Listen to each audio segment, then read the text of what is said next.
Hallelujah, praise the lord.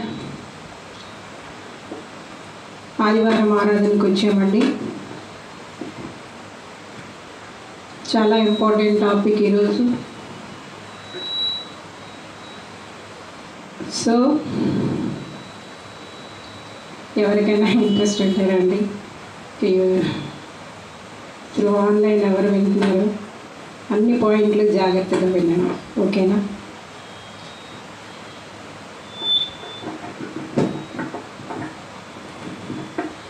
Abraham దేవుడా, ఇస్సాకు దేవుడా, యాకోబు దేవుడా, నాకు చాలిన దేవుడా, యేసయ్యా నా యేసయ్యా, యేసయ్యా నా యేసయ్యా, నా తండ్రి పరమ తండ్రి, నా తండ్రి పరలోక తండ్రి, శుద్ధాత్మా పరిశుద్ధాత్మా, శుద్ధాత్మా పరిశుద్ధాత్మా. అబ్రహాము దేవుడా, ఇస్సాకు దేవుడా, యాకోబు దేవుడా, నాకు చాలిన దేవుడా. హల్లెలూయా, హల్లెలూయా. చూడండి, ఎప్పుడు అబ్రహాం గురించి ఎందుకు చెప్తానని మీరు అనుకోవచ్చు. అబ్రహాము విశ్వాసులకు తండ్రి అండి. అబ్రహాము విశ్వాసులకు తండ్రి. మీకు అర్థమైందా? ఆయన విశ్వాసులకు తండ్రి అవ్వడానికంటే ముందు ఆయనకి అసలు పిల్లలు లేరు. అది నేను చాలాసార్లు మీకు చెప్తూనే ఉంటాను. మనిషిలో ఉండే ఒక స్ట్రాంగ్ డిజైర్ అనేది దైవ ప్రణాళికలో ఒక భాగం. ఆ డిజైర్ కోసం వాళ్ళు ప్రయత్నిస్తూ ఉంటారు. ఈ లోపల దైవ ప్రణాళికలు వాళ్ళ జీవితాల్లో నెరవేర్చబడుతూ ఉంటాయి త్రూ గాడ్. సొంత జ్ఞానాన్ని బట్టి, సొంత పరిస్థితులను బట్టి కాదు. స్వనీతి స్వబుద్ధి పనికిరాదు. ఇక్కడ చూడండి, అబ్రహాము కూడా ఒక డిజైర్ ఉండింది. ఆయన్ని దేవుడు పిలిచినప్పుడు ఎక్కడికి పిలుస్తున్నారో తెలియకుండానే ఆయన బయలుదేరారు. నువ్వు లేచి నీ స్వజనుల యొద్ద నుండి నువ్వు లేచి బయలుదేరు, నేను చూపించే చోటికి వెళ్ళు అన్నప్పుడు తన భార్య తన చిన్న ఆయన కొడుకుని తీసుకొని వాళ్ళు బయలుదేరుతారు. అర్థమైందా? వాళ్ళు హారాన్లో వరకు వచ్చేటప్పటికల్లా వాళ్ళ డాడీ చనిపోతారు. వాళ్ళ నాన్నగారు కూడా బయలుదేరుతారు. అయితే ఆ తర్వాత వీళ్ళు బయలుదేరి వస్తూ ఉంటారు. ఎక్కడికి వెళ్ళాలో తెలియదు. దేవుడు ఎక్కడ ఆగమంటే అక్కడ ఆగడం, ఎక్కడ నడవమంటే నడవడం, అట్లా వస్తూనే ఉంటారు. ఎందుకంటే ఇప్పట్లో ఫ్లైట్స్ లేవు కదా, ఒక క్షణంలో వెళ్ళి దిగిపోవడానికి. అవునా? ఆ రోజు దేవుడు అబ్రహాంకి వాగ్దానం చేసిన మాట ఏంటి అంటే, పాలు తేనెలు ప్రవహించే కనాను దేశాన్ని నీకు, నీ స్వాస్యానికి, నీ సంతతికి నేను ఇస్తాను అని చెప్పాడు. అదే ఇప్పుడు ఇశ్రాయేల్ దేశం. దేవుడు ఒక మాట ఇస్తే తప్పిపోయే దేవుడు కాదు. కాకపోతే మనం ఆయన మాటలు వినాలి, ఆయన చిత్తాన్ని నెరవేర్చాలి, మన సొంత పరిస్థితి అంతా పక్కన పెట్టాలి, ఆయన చిత్తానికి లోబడాలి. అప్పుడు మనం అద్భుతాలు అక్కడి నుంచి చూడగలుస్తూ ఉంటాం. చూడండి, ఇక్కడ అబ్రహాముకి మాటికి దేవుడు ఒక మాట చెప్తూ ఉంటారు. 15వ అధ్యాయం. ఇది జరిగిన తర్వాత యెహోవా వాక్యం అబ్రహామునకు దర్శనమందు వచ్చి, అబ్రామా భయపడకము, నేను నీకు కేడము, నీ బహుమానము అత్యధికమగునని చెప్పాను. అందుకు అబ్రాము, ప్రభువైన యెహోవా, నాకు ఏమి ఇచ్చిననేమి, నేను సంతానం లేని వాడిని అయిపోవచ్చున్నానే. అది దేవుడు ఏం చెప్తున్నారంటే, మనుషులు కాదండి, మనుషులకి కొన్ని ఆశలు, కొన్ని కోరికలు ఉంటాయి, ఉండవని కాదు. ఈ అబ్రహాంకి ఏమంటున్నారంటే, దేవుడు డైరెక్ట్గా వచ్చి అబ్రామ్తో మాట్లాడేవారు. అబ్రామా భయపడకము, నేను నీకు కేడము, నీ బహుమానము అత్యధికము అవుతుంది అని చెప్తున్నారు. అంతవరకు ఆయన కేడముగానే ఉన్నారు. చాలా బహుమానాలు ఇచ్చారు, చాలా ఆశీర్వదించారు. ఆయన ఒట్టి చేతులతోనే వచ్చారు. కానీ చాలా మట్టుకు అబ్రాహామును దేవుడు ఆశీర్వదించేశారు. కానీ దేవుడు ఒక పెండింగ్ పెట్టేశారు తన లైఫ్లో. ఏంటి అంటే బిడ్డలు లేరు ఆయనకి. ఈ దేవుడు వచ్చి మాట్లాడుతున్నారు, అబ్రామా ఇంకా నిన్ను నేను ఆశీర్వదిస్తాను. ఈ మధ్యకాలం అంతా దేవుడు మాట్లాడుతున్న మాట నాతో కూడా అదే మాట్లాడుతున్నారు. నాకుండే క్వశ్చన్ నాకు ఉంటాయి కదా. ప్రతి ఒక్కరి జీవితాల్లో కొన్ని ప్రశ్నలు ఉంటాయి. జవాబు దేవుడే తగిన టైంలో తగిన రీతిగా ఇస్తారు. అర్థమైందా? చూసారా? నీకు కేడము నీ బహుమానము అత్యధికమగునని చెప్పారు.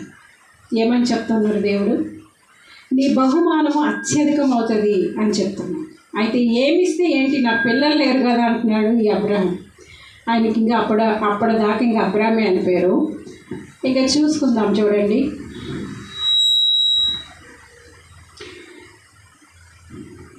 అయితే ఆయనకి ఇదంతా ఈ అధ్యాయం అంతా మనం చూసినప్పుడు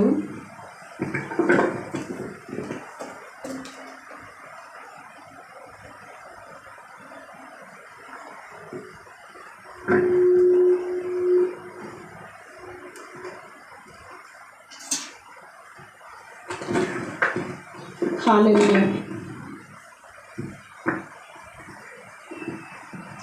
కొన్ని శోధనలు కూడా ఉంటాయండి. దేవుడు ఇచ్చేటువంటి ప్రణాళికలు మన జీవితాల్లో నెరవేర్చబడేటప్పుడు కొన్ని శోధనలు కూడా మనం ఎదుర్కోవాల్సి ఉంటుంది.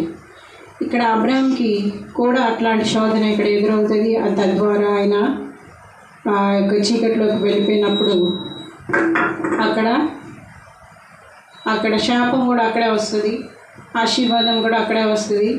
ఎందుకంటే మనం కొంచెం అలర్ట్గా లేకపోతే, చురుకుదనం లేకపోతే దేవుని యొక్క ఆశీర్వాదాలు మనం పొందుకోలేం, జస్ట్ మిస్ అయిపోతుంటాయి. అలాగే ఆయన వాళ్ళకి శాపం కూడా ఇక్కడే వస్తుంది. ఈయనకి దేవుడు చెప్తారు, దీనికి కొంచెం కునుకు వచ్చేస్తుంది. చూసారు, ఆత్మీయ జీవితంలో కునుకు అనేది పనికిరాదు. కునుకుపోతాం, తర్వాత మత్తుగా ఉంటాం, తర్వాత మాకు నచ్చినట్టు మేము ఉంటామంటే మనం దేవుని యొక్క ప్రణాళికలు మనం నెరవేర్చబడవు. మన జీవితాల్లో మనం ఇంకా తప్పుడు త్రోవల్లోకి వెళ్ళే అవకాశం అనేది ఉంటుంది. కనుక అక్కడ కూడా అదే జరుగుతుంది. అయితే నేను ఈ మాట మాత్రమే నేను చూడండి,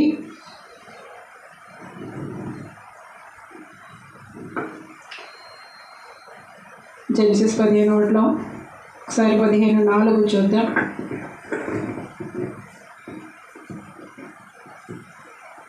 యెహోవా వాక్యం అతని వద్దకు వచ్చి, ఇతడు నీకు వారసుడు కాడు, నీ గర్భవాసమున పుట్టబోచున్నవాడు నీకు వారసుడని చెప్పాను. మరియు ఆయన వెలుపలికి అతన్ని తీసుకుని వచ్చి, నీవు ఆకాశం వైపు తేరి చూచి నక్షత్రములు లెక్కించుటకు నీ చేతనైతే లెక్కించమని చెప్పి నీ సంతానం అలాగా ఉందని చెప్పాడు. అతడు యెహోవాను నమ్మాను, ఆయన అది అతనికి నీతిగా ఎంచాడు.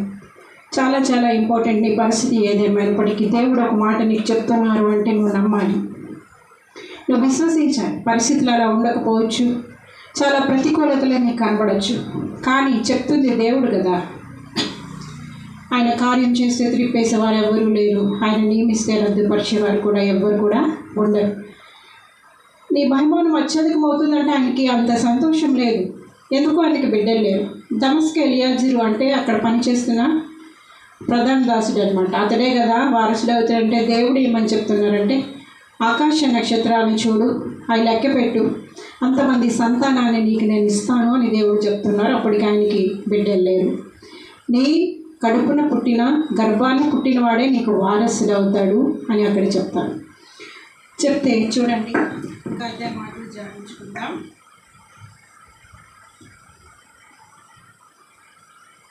నలభై 6 ఒకసారి చూద్దాం. ఆదికాండం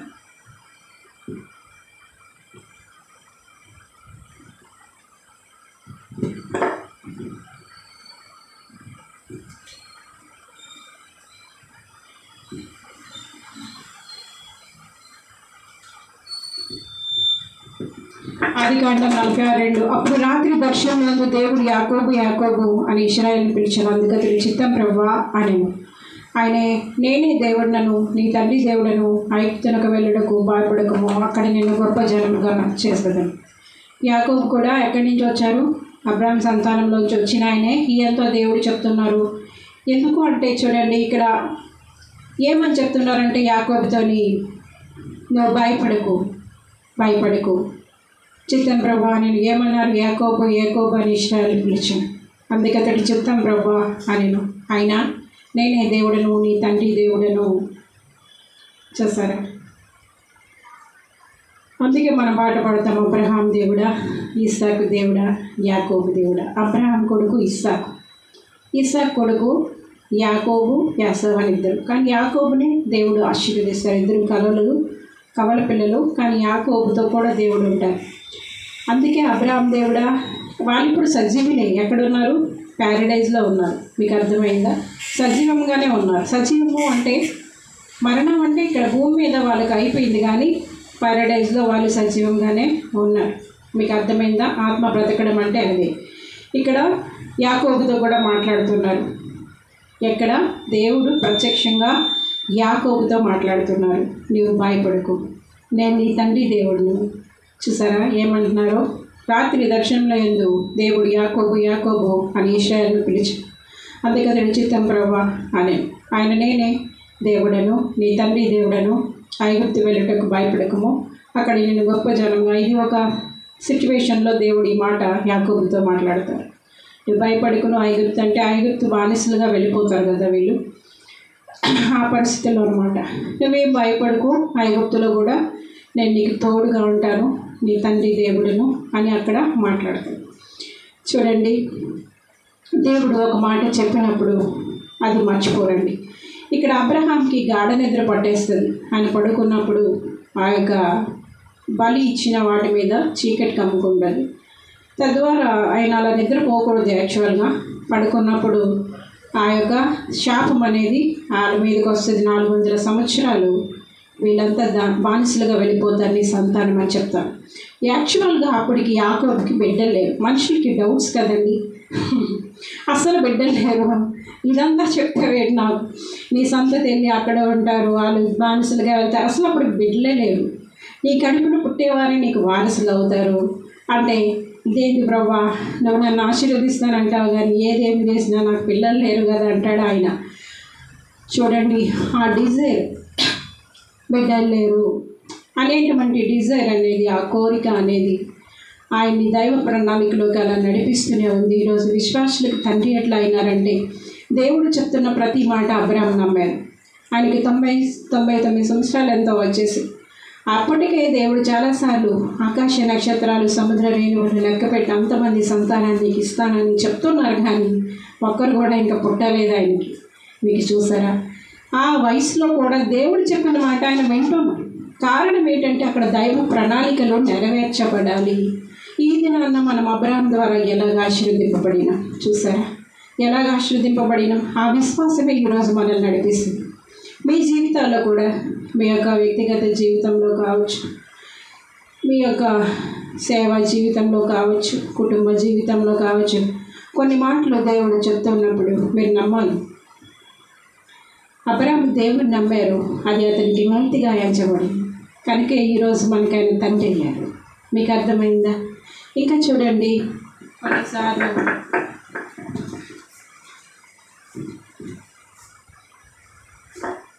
ఇదే జెనసిస్ 21:17 చూద్దాం.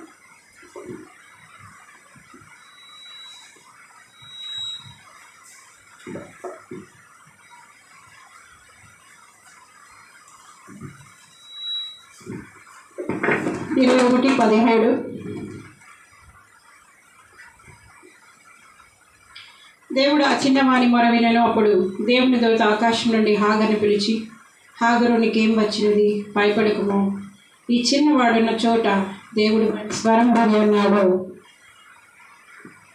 ఇప్పుడు మీరు చూస్తున్నారు కదండి, 2 దేశాల మధ్య ఆ యొక్క ఇశ్రాయేలులకి ఆ ముస్లిం కంట్రీస్కి మధ్యలో ఉన్న యుద్ధాన్ని మీరు చూస్తున్నారు కదా. వీళ్ళు ఎవరు అనుకుంటున్నారు? ఇటువైపు వీళ్ళు కానీ వాళ్ళు కానీ అబ్రాహాం సంతానమే వాళ్ళు.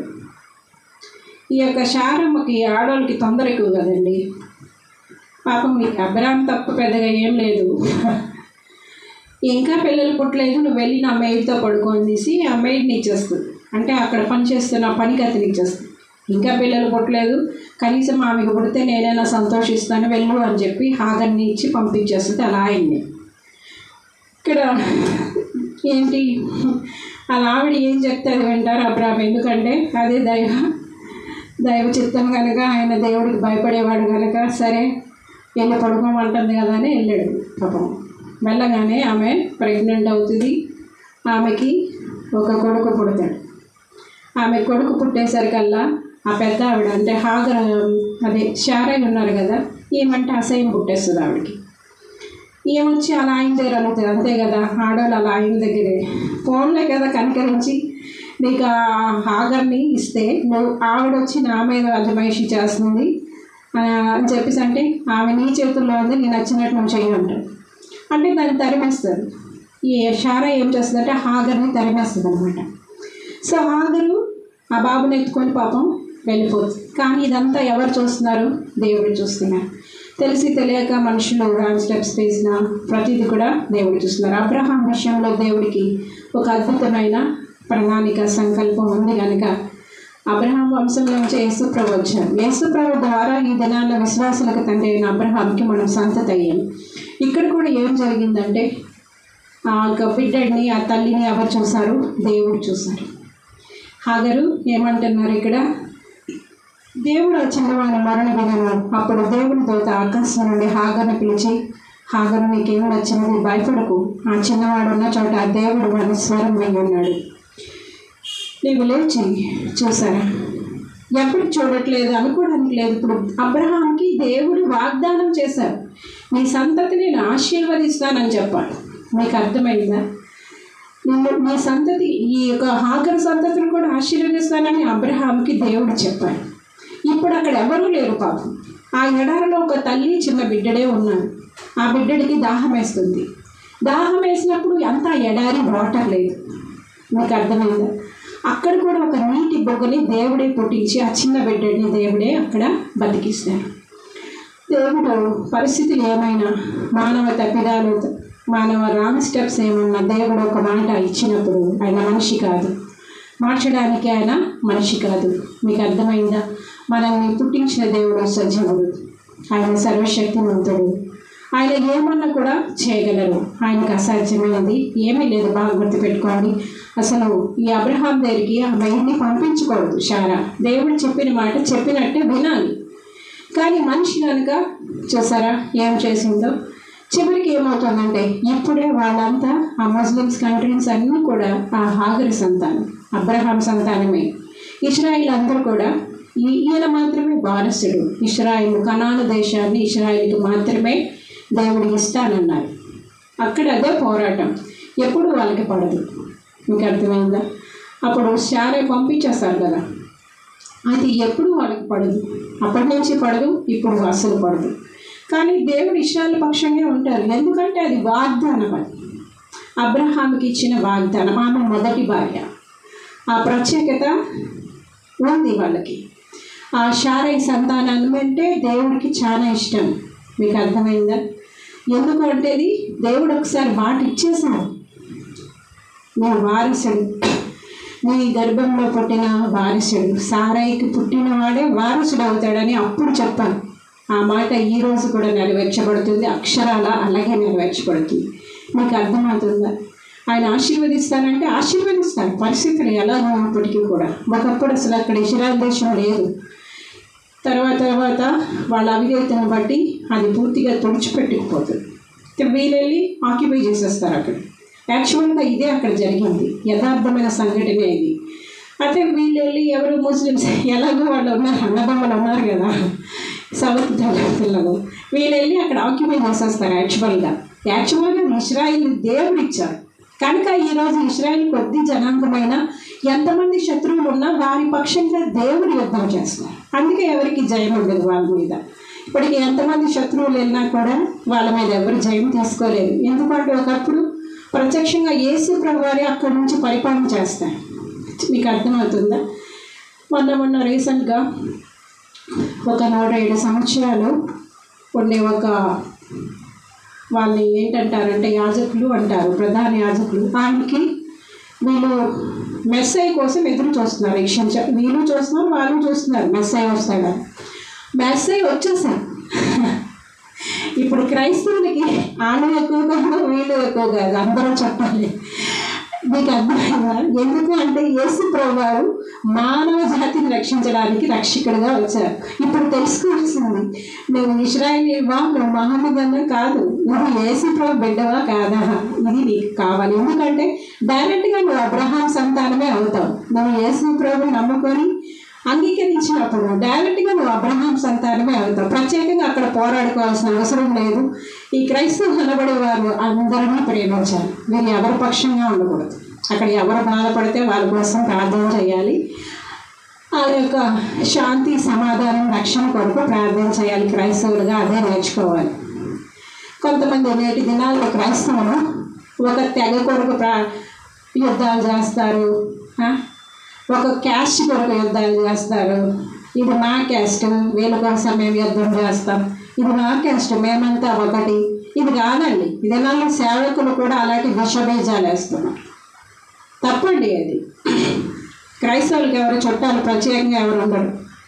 ఇప్పుడు మనందరం అబ్రహాం సంతానం అంటే ఆయన కడుపులోంచి పుట్టామా, ఇస్సాకుకి పుట్టామా, హాగర్కి పుట్టామా? ఎవరికి పుట్టాం? యేసు ప్రభు రక్తం ద్వారా ఈ దినం మనం అబ్రహాం సంతానం అయ్యాం. ఆ యొక్క క్వాలిటీస్ అనేది క్రైస్తవ బిడ్డలు అనేవారు నిలబెట్టుకో. ఏ కోవకో చెందిన వాళ్ళు కాదు, ఏ కులానికో ఏ మతానికో. నువ్వు మతమైతే పలానా మతమైతే ఆ మతాన్ని ఉద్ధరించుకుంటావా? వాళ్ళనే ఇచ్చి పెళ్లి చేస్తావా? మానవ జాతి అంతా కూడా మన సహోదరులు అందరి కోసం, ప్రపంచ సౌభాగ్యం కోసం ప్రార్థన చేయాలి. మన దేశ క్షేమం కోసం మనం ప్రార్థన చేయాలి. ఏ ఒక్కరి పక్షముగా మనం యుద్ధం చేయకూడదు. ఏ ఒక్కరి పక్షముగా అంటే అది నీకు స్వార్థం అయిపోతుంది.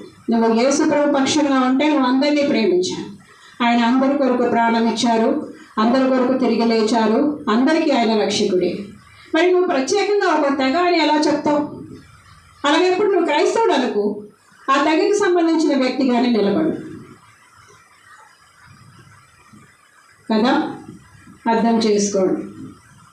మార్చుకోవాల్సిన మార్చుకోండి.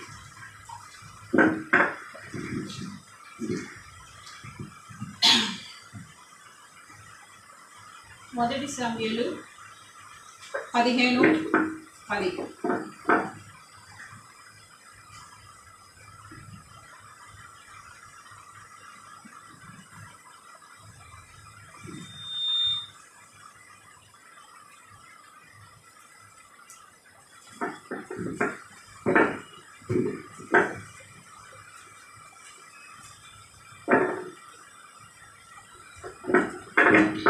అప్పుడు యెహోవా సమూయేలుకు ప్రత్యక్షమయ్యేలాగా సెలవిచ్చాను. సౌలు నన్ను అనుసరింపక వెనుక తీసి నా ఆజ్ఞలను గైకొనకపోయిన గనుక అతనిని రాజుగా నిర్ణయించినందుకు నేను పశ్చాత్తాపడుచున్నాను. అందుకు సమూయేలు కోపావేశుడై రాత్రి అంతా యెహోవాకు మొరపెట్టుచుండెను. ఉదయంన సమూయేలు లేచి సౌలును ఎదుర్కొంటకు పోగా, చూసారా, ఈ యొక్క ఇశ్రాయేలీయులకి దేవుడే రాజుగా ఉండేవారు, ప్రవక్తలు ఉండేవారు. ఆ సమయంలో ఇక సమూయేలు గురించి కూడా చెప్పాను కదా. వాళ్ళ అమ్మకి ఒక వరపుత్రుడు చిన్నప్పుడే ఆ యొక్క దైవ మందిరంలో వాళ్ళ అమ్మ వదిలేస్తారు ఈ పిల్లోడిని. సమూయేలు చిన్నప్పుడే దేవుని స్వరాన్ని యొక్క సమూయేలు వింటారు. ఇట్లాంటి సమూయేలుకి ప్రత్యక్షంగా అక్కడ ప్రవక్తలకి అప్పట్లో దైవ వాక్కు వచ్చేది, అభిషేకించే అధికారం ఉండేది, అభిషేకం ఉండేది. ఈ అంచె దినాల్లో ఆత్మ ప్రతి ఒక్కరిపైన కృమ్మరింపబడుతుంది. అయితే నువ్వు ఆత్మని ఏం చేస్తున్నావు? నీ యొక్క అభిషేకాన్ని ఏం చేస్తున్నావు? కాలు రాసుకుంటున్నావా? దేవుని కోసమే నిలబడుతున్నావా? దేనికోసం నిలబడుతున్నావు? ఇక్కడ సౌలు రాజుని అభిషేకించమని రాజుగా సమూయేలుకి దేవుడు చెప్తారు. అయితే రాజుగా ఈ యొక్క సమూయేలు సౌలుని అభిషేకిస్తారు. కానీ సౌలు ఏం చేస్తాడంటే దేవుడిని పక్కన పెడతాడు, అభిషేకాన్ని పక్కన పెడతాడు, ఆయనకి నచ్చించేయడం స్టార్ట్ చేస్తాడు. మీకు అర్థమైందా? నా మాట అనుసరించడం మానేశాడు. ఇప్పుడు తర్వాత ఏమవుతుందంటే సౌలు పరిస్థితి భయంకరమైపోతుంది. దైవాత్మ బదులు దుష్టాత్మ వచ్చేసి ఆయన ఆక్యుపై చేస్తుంది.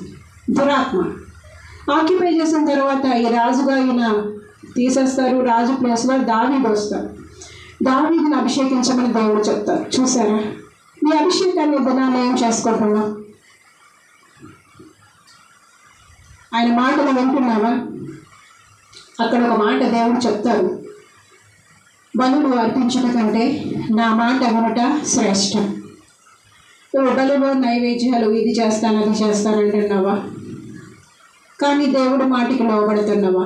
విధేయత చూపిస్తున్నావా? నీకు కష్టం నష్టమైనా సరే దేవుడి మాటికి ఒక విషయం మీకు చెప్తా చూడండి.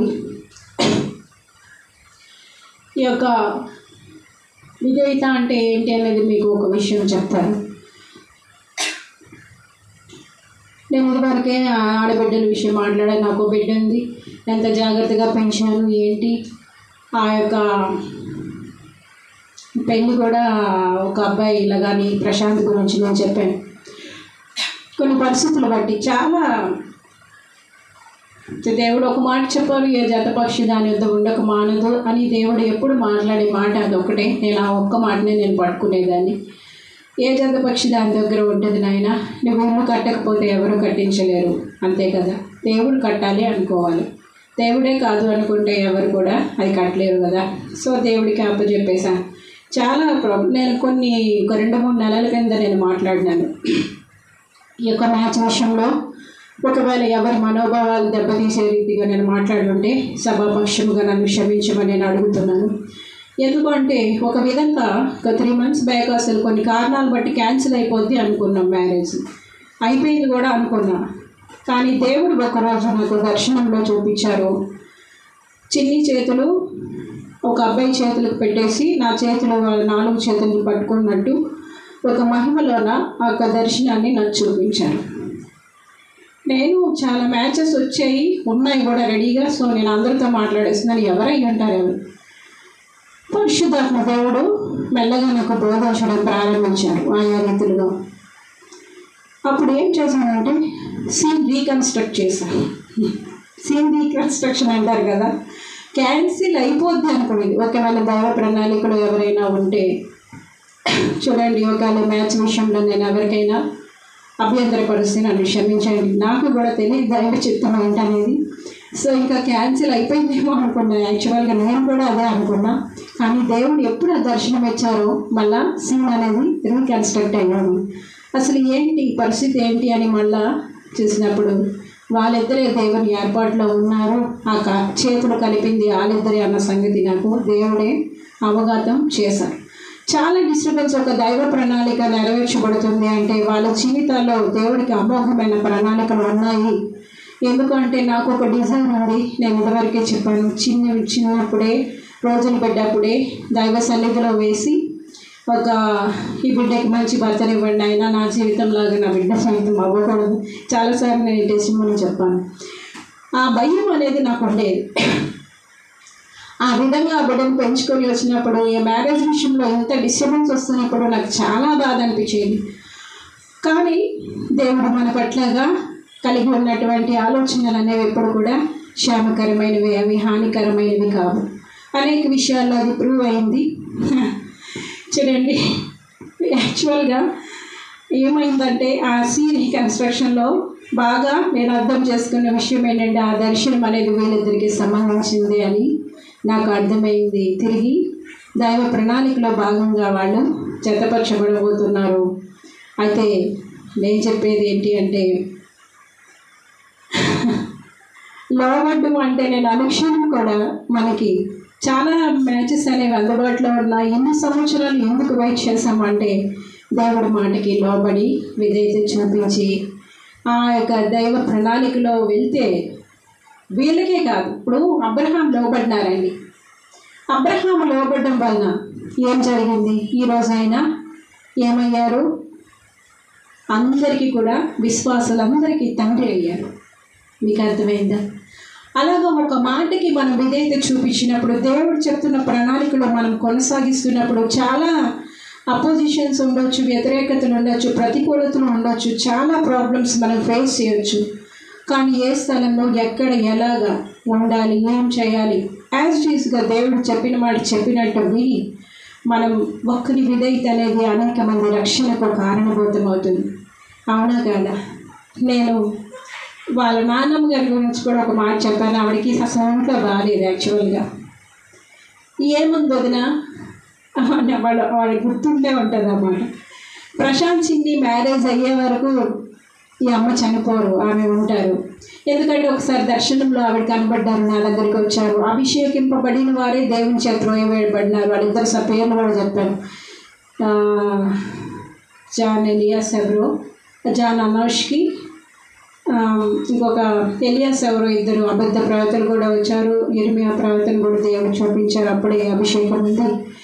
ఎస్తేరు అభిషేకాన్ని కూడా ఇచ్చారు. ఆ దర్శనంలో ఆయన కిరీటం పెట్టడం, యేసుప్రభు అంతా చెప్పాను కదా. ఆ పరిస్థితుల్లోనే ఈమె వచ్చారు. ఈ అమ్మ ఆత్మ దగ్గరకు వచ్చింది అని చెప్పాను కదా. ఆత్మను చూస్తాను కదా. ఆమెను ఎవరో తరుగుతా అంటే నేను అంటే అప్పుడే ఆమె చనిపోవలసింది. యాక్చువల్గా ఆమె దైవ చిత్తం ఇదే అని చెప్పడానికి ఆవిడ ఇంకా సజీవంగానే ఉన్నారు. చాలా అద్భుతం కదా. దైవ ప్రణాళికలు అలాగే ఉంటాయండి. మన ప్రాణం తీయాలన్నా, మన ప్రాణం ఉంచాలన్నా అది దేవుని చేతిలోనే. ఆ టైంలో నేను ఆవిడ ఎవరో తరుగుతున్నారు. యాక్చువల్గా నేను వాళ్ళని బంధించాను. ఆవిడ నా దగ్గరే ఉన్నారు 2 రోజులు. ఆ ఆత్మ తర్వాత వెళ్ళిపోయారు. ఆమె బతికారు. చూసారా? నిజంగానే ఆవిడ ఆ మధ్య కాలంలో చనిపోతారు. ఈ డిస్టర్బెన్స్లో క్యాన్సిల్ అయిపోద్దేమన్న ఒక పరిస్థితిలో ఉన్నప్పుడే ఆమెకు అస్సలు ఒంట్లో బాగాలేదు, చాలా సివియర్. కానీ నేను ఒకటే అనుకున్నా, నాయన ఇలా మాట నువ్వు సెలవిచ్చావు కదా, ఇలా మాట వాళ్ళిద్దరు పెళ్ళయ్యే వరకు ఏమో బతికే ఉంటారని.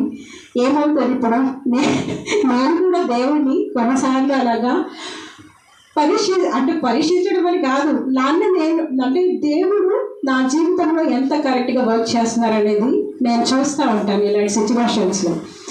సో ఆవిడ సజీవంగానే ఉన్నారు. ఖచ్చితంగా వీళ్ళిద్దరిని ఆశీర్వదించి దేవుడి దగ్గరికి వెళ్తారు. అది దైవ ప్రణాళిక. నేను ఆమెను చూడాలని అప్పటి నుంచి అనుకుంటున్నాను. ఆ పరిస్థితిలో వాళ్ళు ఎందుకో కొద్దిగా మరి నన్ను అంటే నా కాల్ని వాళ్ళు తీసుకోలేదో తెలియదు. అప్పుడే వెళ్ళి చూద్దాం అనుకున్నాను. బట్ అది అలా పోస్ట్ పోను అవుతూనే ఉంది. బట్ మ్యారేజ్ టైంలో ఆమె నేను చూస్తాను, ఆత్మని దేవునికి అప్పగిస్తాను. అందులో there is no doubt it all కదా. ఎంత అద్భుతం అండి, చాలా అద్భుతం కదా. ఇది దైవ ప్రణాళికలు అనేవి మనుషుల జీవితాల్లో అలా ఉంటాయి. ఒక ఆత్మ అనేది దేవుడికి చాలా విలువైందండి. నేను అందుకే ఆత్మల గురించి అంత బాధపడతాను.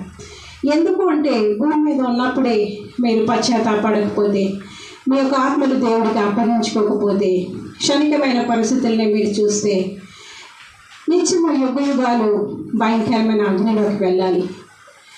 99 మంది నీతిమంతుల కంటే ఒక పాపి ఆత్మ రక్షింపబడ్డం అనేది చాలా సంతోషాన్ని తీసుకొచ్చేది పరలోక రాజ్యంలో.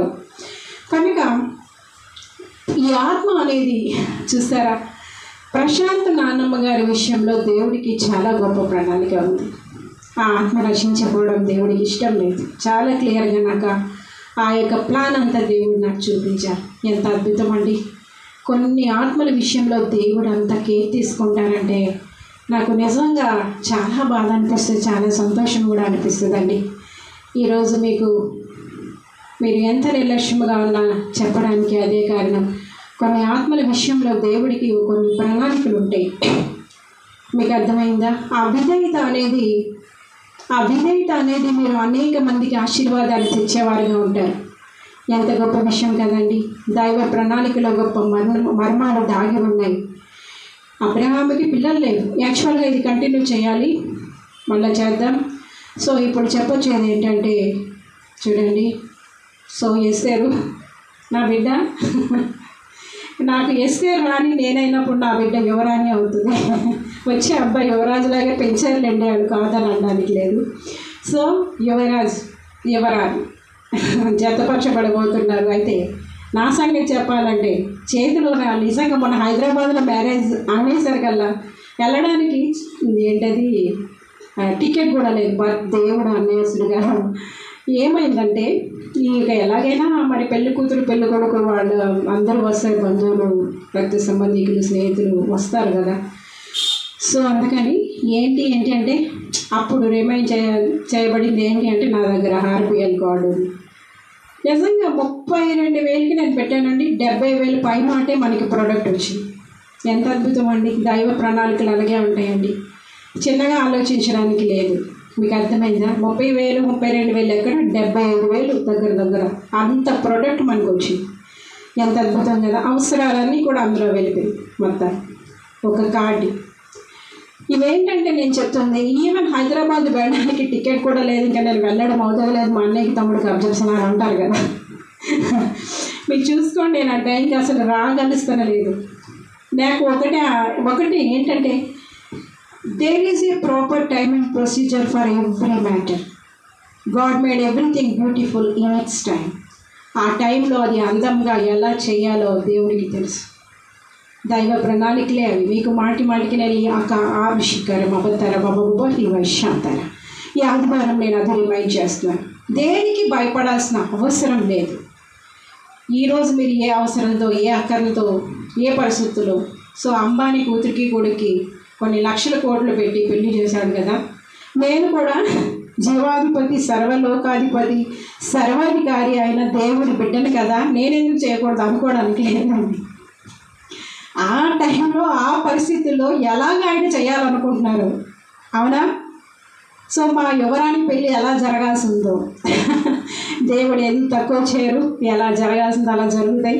ఆ భయం అయితే నాకు లేదు. చెప్తున్నా కదా, కొద్ది రోజుల కిందట ఎలా అనుకున్నాను, ఈ రోజుకి దేవుడు ఒక అద్భుతం చేసి పెట్టారు. సో ఇంట్లో ఉండే అవసరాలన్నీ తీర్చబడినాయి.